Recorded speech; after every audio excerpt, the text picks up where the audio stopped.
Et si la prochaine décision de Zelensky ne changeait pas seulement l'avenir de l'Ukraine, mais aussi le vôtre?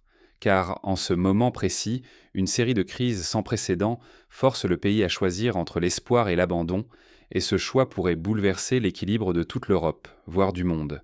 D'un côté, Moscou impose un ultimatum à Zelensky, un plan de paix qui divise profondément la société ukrainienne et met le président face à la menace d'être accusé de capitulation ou de prolonger une guerre que beaucoup n'ont plus la force de supporter. Ce dilemme est encore plus insoutenable, car le Kremlin prévient, refuser l'accord, c'est risquer de perdre le soutien militaire vital de l'Occident. Imaginez, en quelques semaines, la livraison d'armes pourrait se tarir, laissant l'Ukraine sans défense. Mais la pression ne vient pas seulement de l'extérieur. À l'intérieur, c'est la défiance. Une pétition massive, réunissant des dizaines de milliers de signatures, exige le limogeage d'Andriy Yermak, le chef de cabinet de Zelensky, accusé de corruption au plus haut niveau de l'État. Ce scandale affaiblit la légitimité du pouvoir au moment où l'unité nationale est pourtant cruciale. Le cœur de la société ukrainienne, lui, bat de plus en plus faiblement. Les citoyens sont épuisés par 2 années de guerre sans répit, la confiance s'effrite, l'armée souffre d'un manque cruel de recrues et de ressources. Les témoignages évoquent des villes qui tombent les unes après les autres, une armée à bout de souffle, et des familles qui ne voient non plus la fin de la nuit.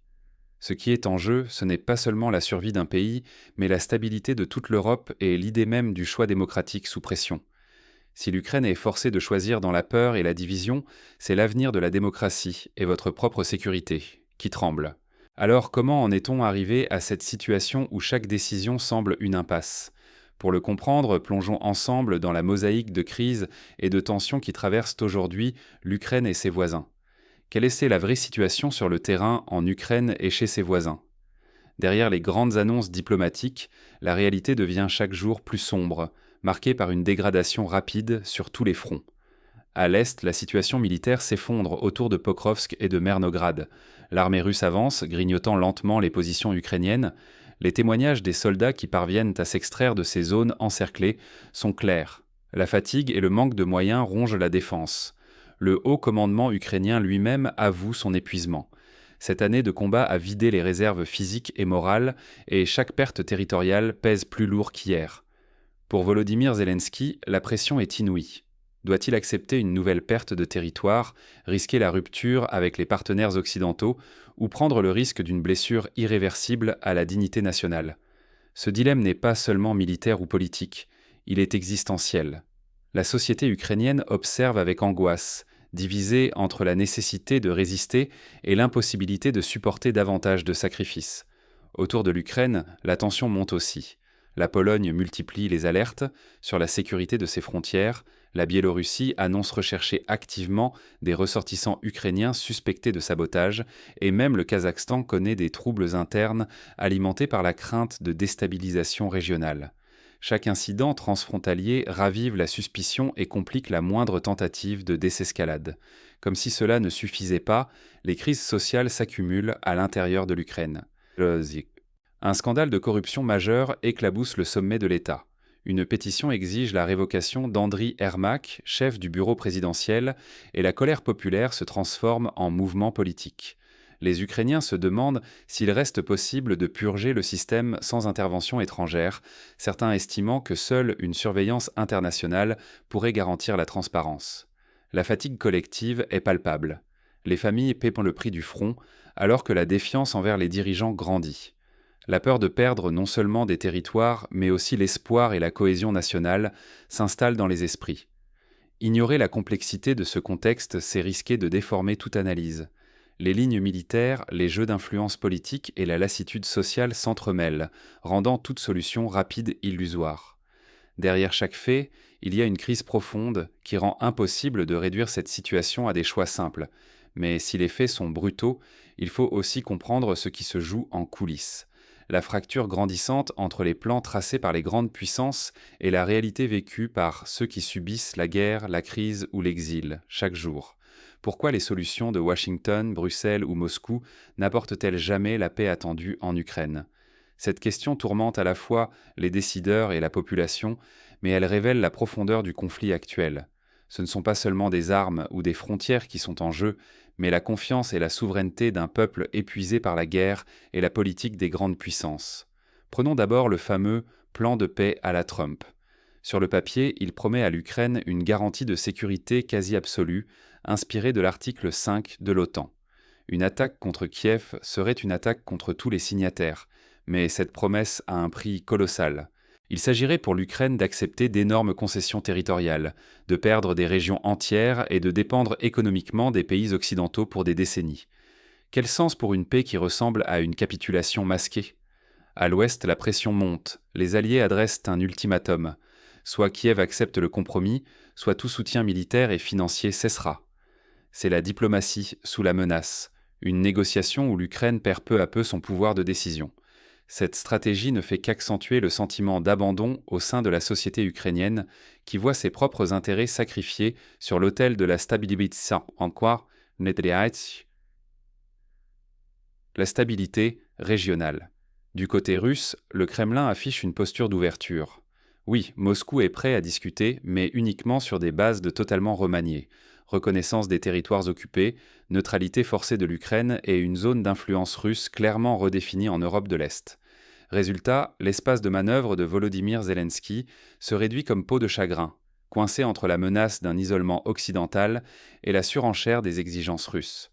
Ce jeu de dupes n'est pas inédit. Souvenez-vous du dossier Nord Stream 2, des compromis secrets signés dans l'ombre, du chantage énergétique, des pressions discrètes sur les partenaires européens.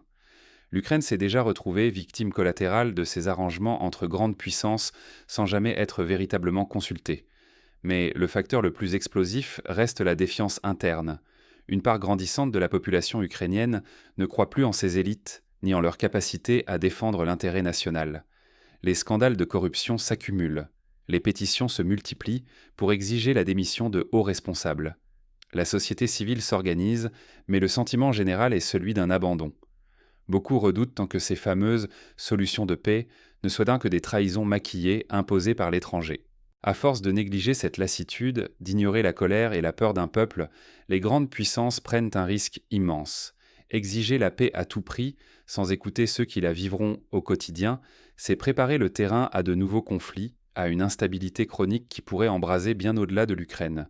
Mais alors, si aucun accord durable n'émerge, à quoi ressemblera l'avenir de la région ? Plongeons dans les scénarios qui pourraient en redessiner la carte de l'Europe de l'Est.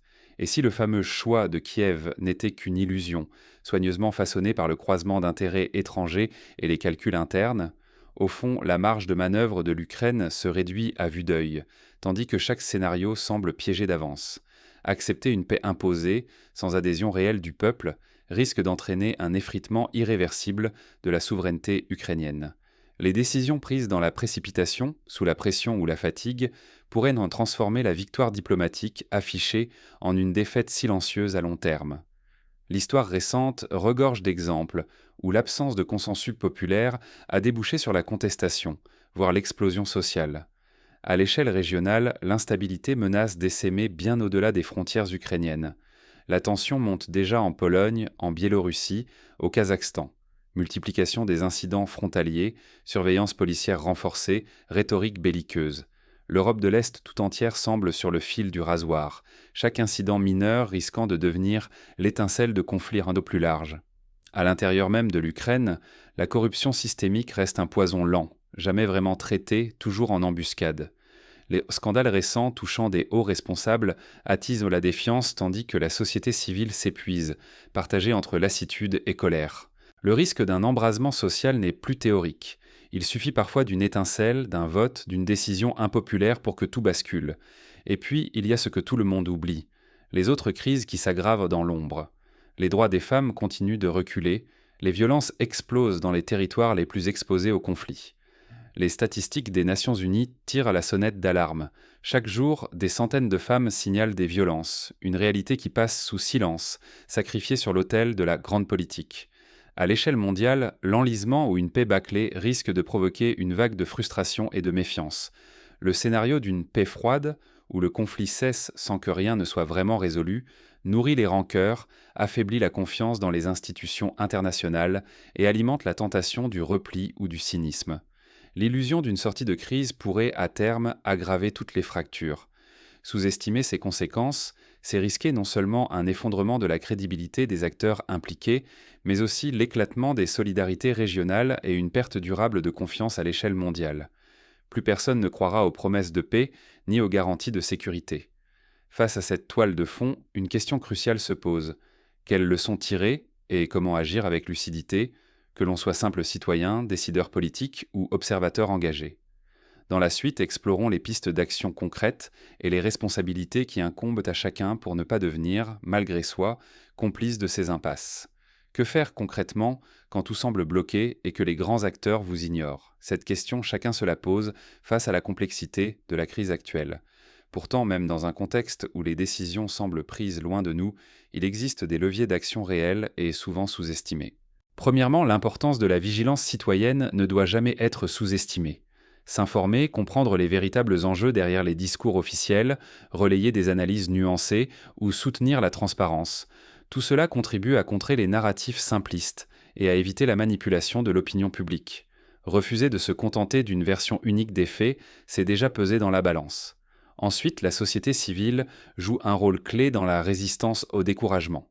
Les pétitions, les campagnes contre la corruption, le soutien aux victimes et l'implication active dans le débat public ne sont pas des gestes symboliques. Ils pèsent concrètement sur les décisions des dirigeants. Parfois, une pétition lancée par un député ou une mobilisation massive sur les réseaux sociaux peut forcer les autorités à réagir, comme cela a été vu dans l'affaire du chef de cabinet ukrainien ou lors de scandales liés aux droits des femmes.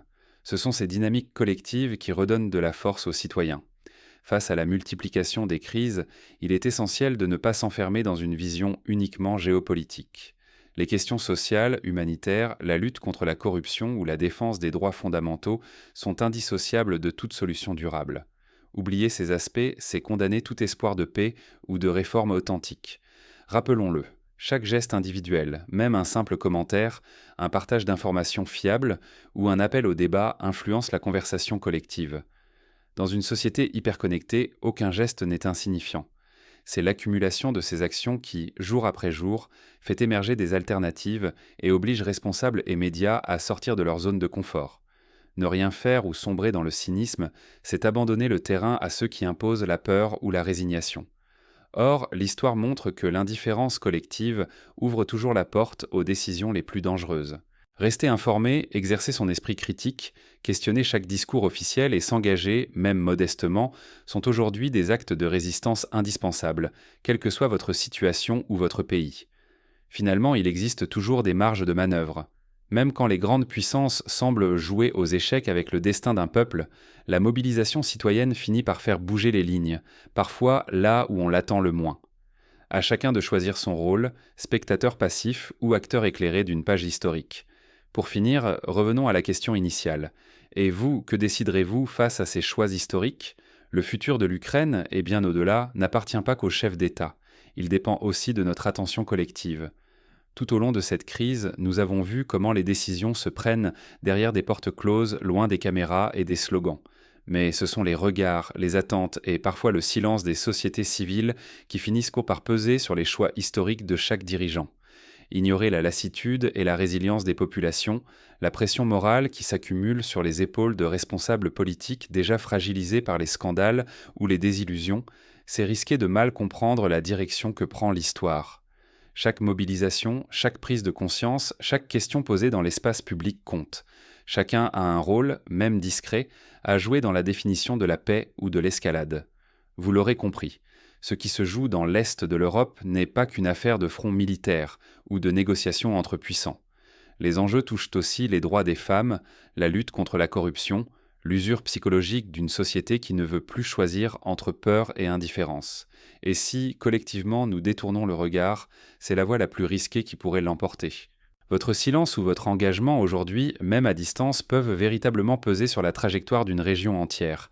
Être spectateur, c'est déjà décidé. S'informer, questionner, relayer, c'est prendre part à la construction de l'avenir. L'inaction n'est jamais neutre. Elle peut, sans le vouloir, encourager des choix dont nous subirons toutes les conséquences. Alors, au moment où l'Ukraine et ses voisins basculent envers l'inconnu, prenez le temps de réfléchir à votre place dans cette équation. Le monde n'est pas figé. Il se façonne à chaque instant par notre vigilance et nos gestes, même les plus modestes. Gardons cette responsabilité à l'esprit, car elle est la clé